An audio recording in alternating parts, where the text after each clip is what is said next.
नमस्कार, आप देख रहे हैं दूरदर्शन किसान। कार्यक्रम कृषि दर्शन में आप सभी का स्वागत है। मैं हूं आपके साथ मोनालिसा। आइए कार्यक्रम की शुरुआत करते हैं अपने 3 सेगमेंट विज्ञान और किसान, कृषि स्टार्टअप और फार्मिंग इंडिया के साथ।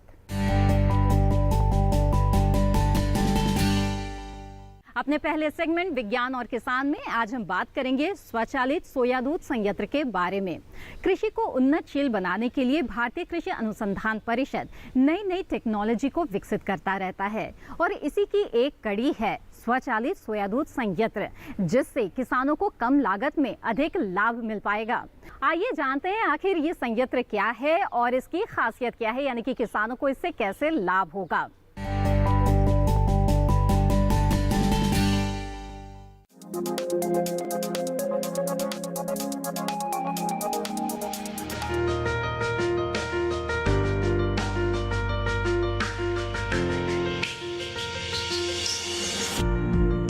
सोयाबीन की फली पर्यावरण के अनुकूल होने के साथ साथ प्रोटीन, तेल और स्वास्थ्य का एक प्रमुख स्रोत है, जो दुनिया भर में मानव पोषण और पशुधन आहार के लिए फाइटोकेमिकल्स को बढ़ावा देने में मदद करती है। सोया दूध मूलतः सोयाबीन का निचोड़ रस होता है। भारतीय कृषि अनुसंधान परिषद, केंद्रीय कृषि अभियांत्रिकी संस्थान भोपाल और message royal plant services Delhi ने 100 लीटर प्रति घंटे की क्षमता वाला एक स्वचालित सोया मिल्क प्लांट विकसित किया है।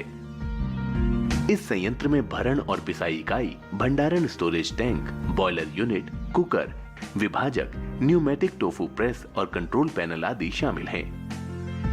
ग्राइंडिंग सिस्टम में top hopper, feeder control plate, bottom hopper और ग्राइंडर शामिल है। चक्की से आने वाली सोया घोल को स्टोरेज टैंक में इकट्ठा किया जाता है और स्क्रू पंप असेंबली द्वारा कुकर में पंप किया जाता है। 12 किलोवाट हीटर और कुकर के बॉयलर स्वचालित दबाव वाल्व द्वारा जुड़े होते हैं और वांछित दबाव और तापमान पर कुकर को आसानी से भाप जारी करते हैं। फीड दर को 20 किलोग्राम प्रति घंटा पर नियंत्रित किया जाता है। विभाजक वांछित सोया दूध और उकारा को अलग कर देता है। विकसित स्वचालित सोया दूध संयंत्र बहुत अच्छी गुणवत्ता वाले दूध का उत्पादन करता है। मैसेज श्री श्यामा काली एंटरप्राइजेस कामरे रांची ने दूध और टोफू या सोया दूध के लिए सोयाबीन प्रसंस्करण स्वचालित सोया दूध संयंत्र स्थापित किया है। वो हर दूसरे दिन लगभग 70 लीटर सोया दूध और 10 किलोग्राम टोफू का उत्पादन करते हैं। सोया दूध और टोफू की बिक्री की लागत क्रमशः 40 रुपए प्रति लीटर और 150 से 200 रुपए प्रति किलो है। सोया दूध और टोफू के उत्पादन की लागत को क्रमशः 15 रुपए प्रति लीटर और 50 रुपए प्रति किलोग्राम मानते हुए सोया दूध और टोफू के उद्यमों से शुद्ध लाभ क्रमशः 3,18,500 रुपए और 2,73,000 रुपए प्रति वर्ष है। सोया दूध और टोफू दोनों उद्यमों के लिए इस संयंत्र से प्रति वर्ष कुल 5,91,500 रुपए का लाभ होता है। Messrs agro soya milk organic plant Gambhowal, जिला होशियारपुर, पंजाब ने सोया दूध आधारित पेय पदार्थ और टोफू के प्रसंस्करण के लिए संयंत्र लगाया और हर दूसरे दिन लगभग 100 लीटर सोया दूध और 60 किलोग्राम टोफू का उत्पादन कर रहे हैं। सोया दूध और टोफू का बिक्री मूल्य क्रमशः 45 रुपए प्रति लीटर और 120 से 150 रुपए प्रति किलोग्राम है।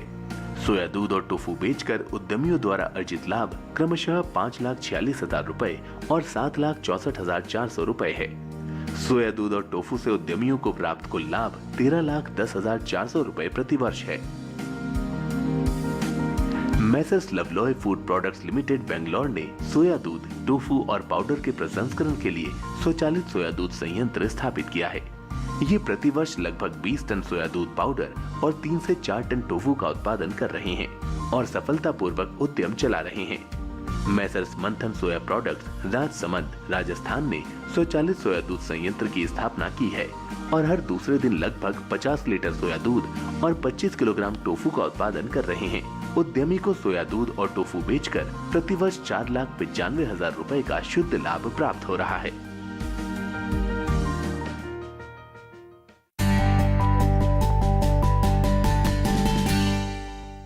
आइए बढ़ते हैं आगे और जानते हैं कि नई शिक्षा नीति के माध्यम से किस तरह से कृषि क्षेत्र को और ज्यादा उन्नत और रोजगार परक बनाया जा सकेगा।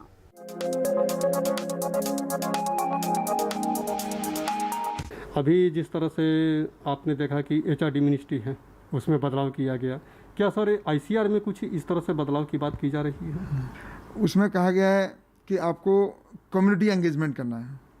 हमारे जो बच्चे हैं अंडर ग्रेजुएट लेवल के, उनमें हमने कंपलसरी किया हुआ है कि एक चौथे साल में बच्चे एक जो हमारा स्टूडेंट रेडी प्रोग्राम होता है, जिसमें रूरल एंटरप्रेन्योरशिप अवेयरनेस डेवलपमेंट योजना है, हम बच्चों को कई तरह के एंगेजमेंट्स करते हैं। उसमें रूरल एंगेजमेंट भी होता है, बच्चों का एक्सपीरियंसल लर्निंग भी करते हैं हम लोग जो हैं, उसमें इंडस्ट्री अटैचमेंट भी करते हैं, और ये नई शिक्षा नीति में भी ये बात की गई है।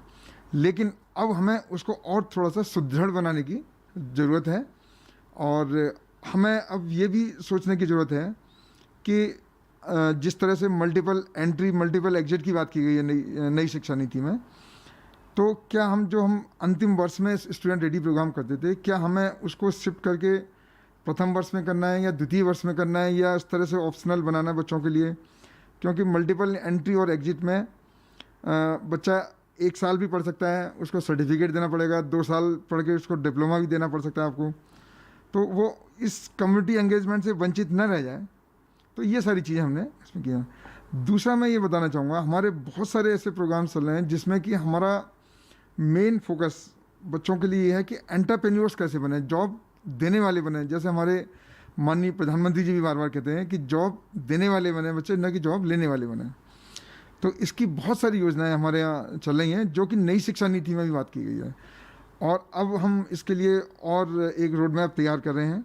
उसमें हम निश्चित करेंगे कि कितनी समय सीमा में, जो इसमें कहा गया है कि टेक्नोलॉजी पार्क बनाने हैं आपको, तो टेक्नोलॉजी पार्क का मतलब है कि जो भी हमारे टेक्नोलॉजीज यूनिवर्सिटीज़ ने बनाई हैं, वैराइटीज़ बनाई हैं, फार्म मैकेनाइजेशन के लिए जो भी टेक्निक्स बनाई हैं, तो उनको डेमॉन्स्ट्रेट करने के लिए पहले से ही हमारे पास सुविधा है, लेकिन अभी और थोड़ा सा एक सिस्टमेटिक वे में हमें ये सुनिश्चित करना है कि किस तरह से हम उसको बनाएं, किस तरह से हर टेक्नोलॉजी पार्क में किसानों से संबंधित सारी समस्या हैं। तीसरा, जैसे बड़ी अच्छी बात कही है शिक्षा नीति में कि 5 साल का अगर बच्चा इंटीग्रेटेड प्रोग्राम करता है, या 4 साल के बाद में 1 साल का अगर MSc प्रोग्राम करता है, तो सीधा PhD में एडमिशन ले सकता है बच्चा। लेकिन उसके लिए ज़रूरी है कि चौथे वर्ष में बच्चा रिसर्च में इन्वॉल्व हो। तो रिसर्च में इन्वॉल्व कराने के लिए बच्चे को अब हमें प्रोग्राम्स इस तरह से बनाने पड़ेंगे कि किस तरह से हम उसको ज़्यादा से ज़्यादा रिसर्च ओरिएंटेड बनाएं, और एंटरप्रेन्योर्स का तो रहेगा ही रहेगा हमारा जोर। तो इन सब चीज़ों पर हम जोर दे रहे हैं, और मैं समझता हूँ कि जो अंडर ग्रेजुएट लेवल के प्रोग्राम्स हैं वो हमने 2016 से ही पहले से ही हमने इनको रीओरिएंट कर दिया है सभी को। पहले से ही हमने बहुत सारे प्रोग्राम्स चेंज किए हैं, और उन 2016 से जो हमने किए हैं उसमें जैसे हमने आर्टिफिशियल इंटेलिजेंस का प्रोग्राम इंट्रोड्यूस किया बच्चों के लिए, जो नई शिक्षा नीति में बात की गई है। हमने जीनोमिक्स, हमने इसमें बायो इन्फॉर्मेटिक्स, इसमें आपका ऑर्गेनिक फार्मिंग, इस तरह के बहुत सारे जो सरकार की प्रायोरिटीज़ हैं वो सारे प्रोग्राम हमने पहले ही इंक्लूड किए हैं। और जो हमारा पोस्ट ग्रेजुएट लेवल का प्रोग्राम है उसका हम पिछले 2 साल से प्रोग्राम रिवाइज़ कर रहे हैं, उसके सिलेबस को सभी वाइस चांसलर, सभी एक्सपर्ट्स के कंसल्टेशन के द्वारा। और लेकिन अभी नई शिक्षा नीति में जो हमें बिंदु दिए गए हैं उससे हम और उसको थोड़ा सा मॉडिफाई करेंगे और देखेंगे किस तरह से ये और बेहतर हो, जिससे कि ये शिक्षा नीति के अनुरूप हो, और जिससे कि ये हमारा देश की प्रगति में, हमारे जो प्रधानमंत्री जी का नारा है देश को आत्मनिर्भर बनाने के लिए, 5 ट्रिलियन इकोनॉमी के लिए, डबलिंग फार्मर्स इनकम के लिए हमारे बच्चे तैयार हों, और आने वाली पीढ़ी में वो अपना पूरा सहयोग दे सकें। इसी के साथ कार्यक्रम कृषि दर्शन में वक्त है एक छोटे से ब्रेक का। ब्रेक के बाद देखेंगे कृषि स्टार्टअप। आप बने रहें दूरदर्शन किसान पर।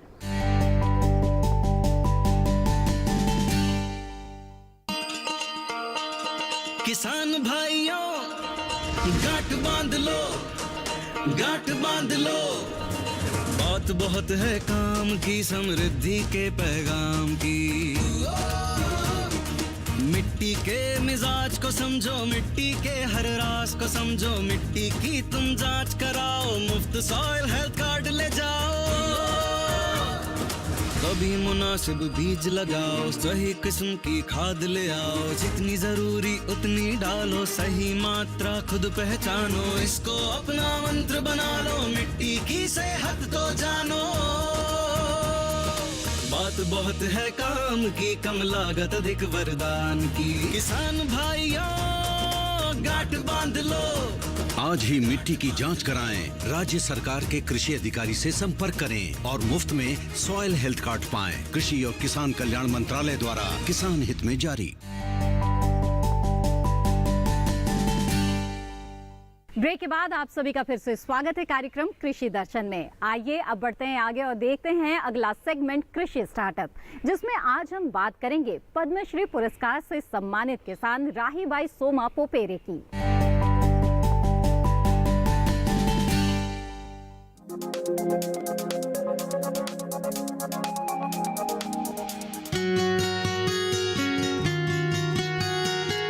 बीज माता के नाम से मशहूर महाराष्ट्र की राहीबाई सोमा पोपेरे को देसी बीजों के संरक्षण के लिए पद्मश्री मिल रहा है। जिला कुंभालने के अंबेडकर नगर की रहने वाली राहीबाई ने अपने कच्चे घर में बीज बैंक बना रखा है। उनके पास दाल, मोटे अनाज और तिलहन के पुराने देसी बीजों के भंडार हैं। वो संस्थाओं की मदद से इसे किसानों को देती हैं। कुंभालने जिले की गिनती महाराष्ट्र के अति पिछड़े जिलों में होती है। राहीबाई यहाँ के किसानों को बिना किसी रसायन के प्रयोग की खेती सिखाती हैं और उन्हें पुराने बीजों से होने वाले फायदों के बारे में बताती हैं। उनका मानना है कि देसी बीजों से ही किसानों का भला हो सकता है, क्योंकि इसके लिए बस हवा और पानी की जरूरत होती है। वो अभी 35,000 किसानों के साथ काम करती हैं और इनके सहेजे गए बीजों में 32 फसलों की खेती हो रही है। समाचार एजेंसी पीटीआई से बातचीत में उन्होंने बताया कि 20 साल पहले जब उन्होंने पुराने बीजों को सहेजना शुरू किया था, तब उनके घर वाले उनके ऊपर हंस रहे थे, लेकिन उन्होंने घर में मना कर दिया था कि बाजारों में मिलने वाले हाइब्रिड बीज से वो खेती नहीं करेंगे और न ही उस फसल को खाएंगे। वो आगे कहती हैं कि 12 साल की उम्र में उनकी शादी हो गई थी। वो कभी स्कूल नहीं गई, लेकिन खेती के नए तरीके सीखना चाहती थी। शुरू में सब्जियों की खेती पुराने बीजों से शुरू की। तब लोग कहते थे कि इससे कुछ पैदा नहीं होगा। पिछले साल बीबीसी ने राहीबाई को दुनिया भर में प्रेरणादायक और प्रभावशाली 100 महिलाओं की सूची में स्थान दिया था। राहीबाई पीटीआई से कहती हैं कि विश्वास करिए, हम जो इतना बीमार हो रहे हैं उसके लिए हमारा जहर युक्त खाना ही जिम्मेदार है। हम इतना उगा सकते हैं जिससे हमारा काम चल जाएगा। इसीलिए हमें खेती की पुरानी पद्धति और देसी बीजों की ओर लौटना होगा। उनके यहाँ जो लोग ट्रेनिंग के लिए आते हैं, उन्हें भी वो यही सिखाती हैं।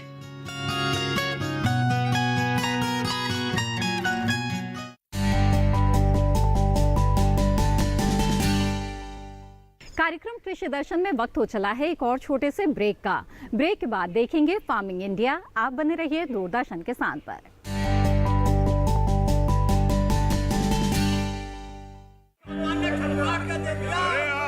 सारी फसल अच्छी होगी भाई।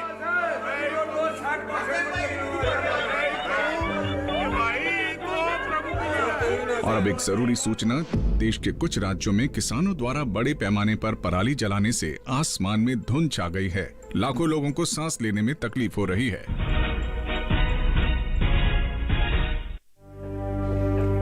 हर साल हम अपना ही घर फूंकते हैं और तमाशे बनते हैं। ना, मैं ना मानता। ये काम तो बरसों से होता आ रहा है। अब ऐसा क्या नया आ गया? जे देख लो हमारे रतन काका, पिछले साल की पराली जलाने से जो इनकी खांसी उठी थी, जे अब तक चल रही है। और तो और हमारे सोना उगलने वाली धरती भी बंजर पड़ रही है।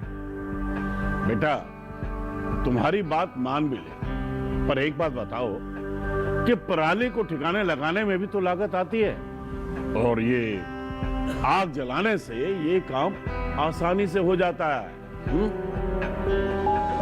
काका जे बात ना रही, हम कह रहे हैं। देखो मेरे पास कुछ मशीनों की तस्वीरें भी हैं, मैं तुम्हें दिखाता हूं। जे देखो, जे है हैप्पी सीडर। जे है मल्चर, जे है जीरो टिल ड्रिल, जे है स्ट्रॉ चॉपर, जे है रिवर्सिबल मोल्ड बोर्ड प्लॉ और जे है रोटावेटर। ये सारी मशीनें अब 50% अनुदान पे मिल रही है और तो और कस्टम हायरिंग केंद्र लगाने पर सरकार से 80% का अनुदान भी मिलेगा। और ये संकल्प हमारे प्रधानमंत्री जी का है कि अब पराली कोई न जलाए और आधुनिक मशीनों का इस्तेमाल कर पराली खेत में मिलाए और मिट्टी की गुणवत्ता को बढ़ाए।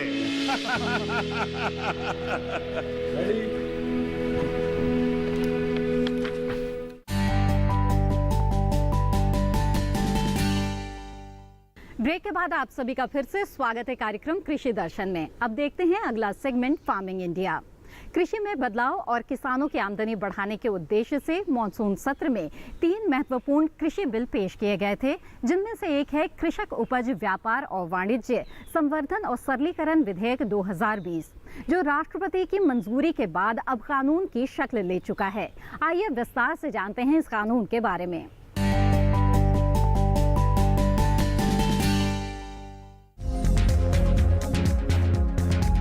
देश में कृषि सुधार के लिए कृषक उपज व्यापार और वाणिज्य संवर्धन और सरलीकरण कानून लाया गया है। इसके माध्यम से अब किसानों को पहले की तुलना में ज्यादा सहूलियत और खेती के क्षेत्र में सफलता मिलेगी। इस कानून के तहत न्यूनतम समर्थन मूल्य यानी MSP को बरकरार रखा जाएगा। साथ ही राज्यों के अधिनियम के अंतर्गत संचालित मंडियां भी राज्य सरकारों के अनुसार चलती रहेगी। कृषि कानून से खेती के क्षेत्र में आमूलचूल परिवर्तन आएगा। खेती किसानी में निजी निवेश से होने से तेज विकास होगा और रोजगार के अवसर बढ़ेंगे। इसके अलावा कृषि क्षेत्र की अर्थव्यवस्था मजबूत होने से देश की आर्थिक स्थिति और मजबूत होगी। सरकार ने सारी भ्रांतियों को दरकिनार करते हुए बताया कि किस तरह ये कानून किसानों के लिए हितकारी है। कृषक उपज व्यापार और वाणिज्य संवर्धन और सरलीकरण कानून सरकारी संस्थाओं से MSP पर खरीद जारी रहेगी। किसान बेहतर मूल्य पर अपने कृषि उत्पाद को अपनी पसंद के स्थान पर बेच सकते हैं। यहाँ तक कि किसानों को अब उत्पाद सीधे बेचने की सुविधा होगी। इससे कृषि उत्पाद के संभावित खरीदारों की संख्या में बढ़ोतरी होगी। मंडियों के अलावा व्यापार क्षेत्र में फार्म गेट, शीत गृहों, वेयर हाउस, प्रसंस्करण यूनिटों के साथ राज्य और अंतर राज्य व्यापार की स्वतंत्रता रहेगी। साथ ही देश में प्रतिस्पर्धी डिजिटल व्यापार के माध्यम से पूरी पारदर्शिता से होगा। आवश्यक वस्तु अधिनियम की सूची से खाद्यान्न, तिलहन और दलहन फसलों के साथ प्याज और आलू जैसी प्रमुख फसलों को बाहर कर दिया गया है। किसानों द्वारा लाभकारी मूल्य प्राप्त करने से उनकी आय में वृद्धि होगी।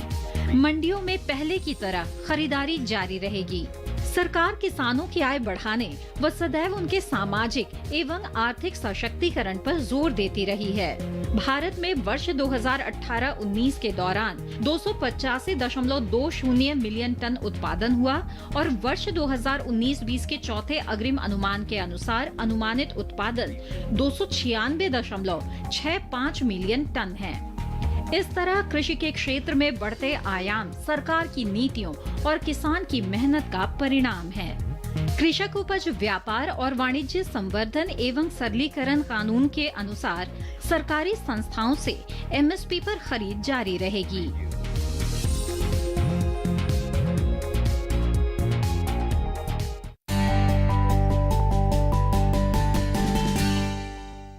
आइए कृषि दर्शन कार्यक्रम में आगे बढ़ते हैं और जानते हैं एग्रीकल्चर इंफ्रास्ट्रक्चर फंड के बारे में।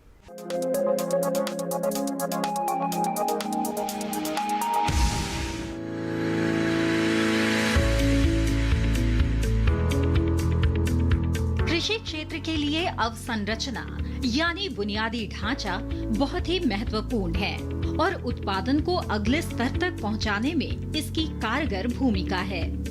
ये योजना इसी बुनियादी ढांचे को मजबूत बनाने के लिए है। खास तौर से फसल के बाद बुनियादी ढांचा प्रबंधन और सामुदायिक कृषि परिसंपत्तियों के लिए चलाई जा रही परियोजनाओं में निवेश का रास्ता साफ करती है। ये मध्यम या लंबी अवधि के ऋण की सुविधा प्रदान करेगी। किसानों के अलावा प्राथमिक कृषि ऋण समितियां, विपणन सहकारी समितियां, किसान उत्पादक संगठन और स्वयं सहायता समूह इस योजना का लाभ उठा सकते हैं। साथ ही संयुक्त देयता समूह, बहुउद्देशीय सहकारी समितियां, कृषि उद्यमी, स्टार्टअप और संग्रहित अवसंरचना प्रदाता भी इसके हकदार होंगे। इनके अलावा केंद्रीय एजेंसियां, राज्य एजेंसियां या स्थानीय निकायों की ओर से प्रायोजित सार्वजनिक निजी भागीदारी परियोजनाएं भी इस योजना का हिस्सा बन सकती है। खास बात यह है कि सभी तरह के ऋणों में हर साल 2 करोड़ रुपए की सीमा तक ब्याज में 3% की छूट दी जाएगी। ये छूट अधिकतम 7 साल के लिए होगी। इसके अलावा 2 करोड़ रुपए तक के ऋण के लिए क्रेडिट गारंटी कवरेज भी उपलब्ध होगा। पुनर्भुगतान के लिए ऋण स्थगन कम से कम 6 महीने और ज्यादा से ज्यादा 2 साल के लिए हो सकता है। विशेषज्ञों का कहना है कि खेती और कृषि प्रसंस्करण आधारित गतिविधियों के लिए औपचारिक ऋण सुविधा ग्रामीण इलाकों में रोजगार के कई अवसर उत्पन्न करेगी। इस योजना की समय सीमा वित्तीय वर्ष 2020-21 से लेकर वित्तीय वर्ष 2029-30 तक यानी 10 साल के लिए होगी।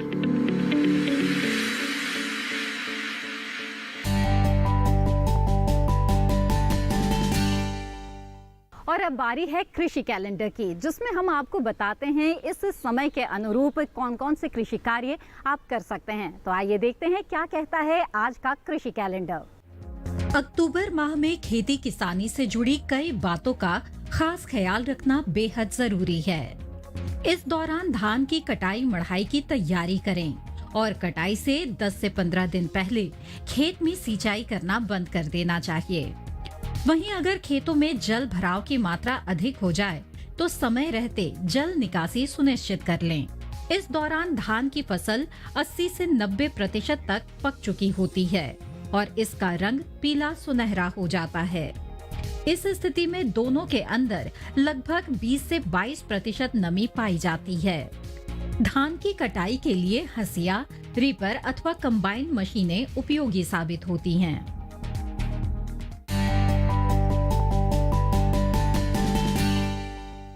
किसानों को कृषि से संबंधित तमाम महत्वपूर्ण जानकारियां उपलब्ध कराने के लिए मोबाइल ऐप लॉन्च किया गया है। आइए देखते हैं एक ऐसे ही मोबाइल ऐप के बारे में। मौसम विभाग द्वारा जो है अलग अलग तरह की ऐप्स डेवलप की गई है, जिसमें से मुख्यतः है मौसम ऐप और दामिनी ऐप और मेघदूत ऐप। तो आप यदि किसी स्थान विशेष की चेतावनी के बारे में जानना चाहते हैं तो आप मौसम ऐप डाउनलोड कर सकते हैं, और यदि आप कहाँ वज्रपात होने जा रहा है, बिजली कहाँ कड़क सकती है, उससे कहाँ नुकसान हो सकता है, उसके लिए दामिनी ऐप डाउनलोड कर सकते हैं। और यदि आप कृषक हैं और मौसम संबंधित कृषि कार्य करना चाहते हैं तो मेघदूत ऐप हमारा डाउनलोड कीजिए। इन सब के साथ साथ हमारे आप मौसम.imd.gov.in वेबसाइट पे जा सकते हैं, और हमारे प्रदेशों में स्थित जो मौसम केंद्र हैं वहाँ से आप डिस्ट्रिक्ट और ब्लॉक लेवल की जानकारी भी ले सकते हैं। और जो नाउकास्ट की जो हमारी जानकारी होती है वो सिर्फ हमारी जो होती है अगले 2 घंटे की जानकारी होती है, और वो बदलती रहती है। तो उसके लिए भी आप हमारी वेबसाइट से जाकर ये जानकारी प्राप्त कर सकते हैं।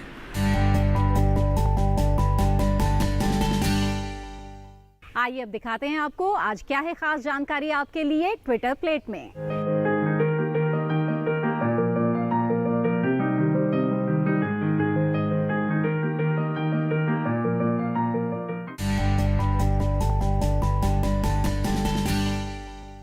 इसके साथ कृषि दर्शन कार्यक्रम में आज बस इतना ही। अगली कड़ी में फिर हाजिर होंगे कुछ और महत्वपूर्ण जानकारियां लेकर। तब तक के लिए दीजिए इजाजत और आप बने रहिए दूरदर्शन किसान पर। नमस्कार।